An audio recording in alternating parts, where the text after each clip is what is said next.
Hello there guys, welcome to Dino's Vault. Welcome to the pure sound video of the mighty Kawasaki Z900 paired with the Akrapovic Symphony. This is a carbon line slip-on exhaust, D-Cat, and it is accessorized to the max with fork protectors and frame sliders and a K&N filter.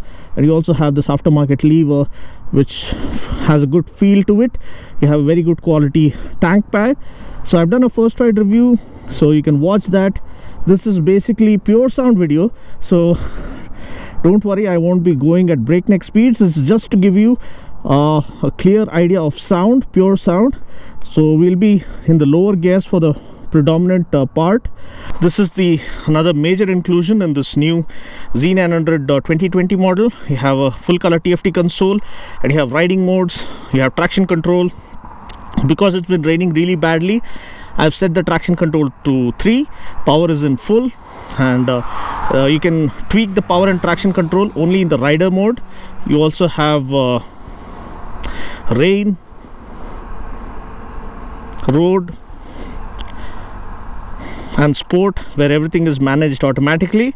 So these are preset modes, but if you want to personally tweak the power and traction control settings, better to put it in rider mode. Side stand is off.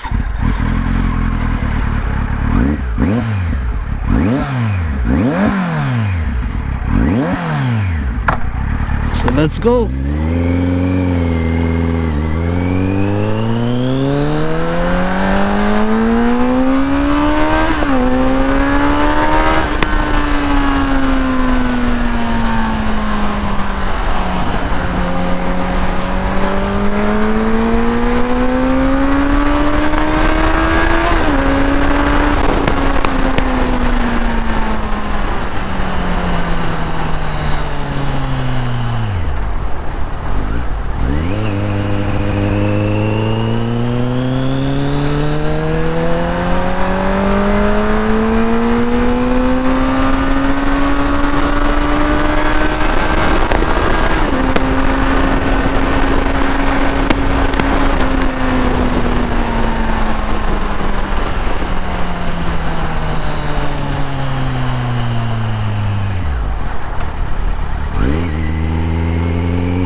Started raining now, so I think it's better to take cover and find some shelter.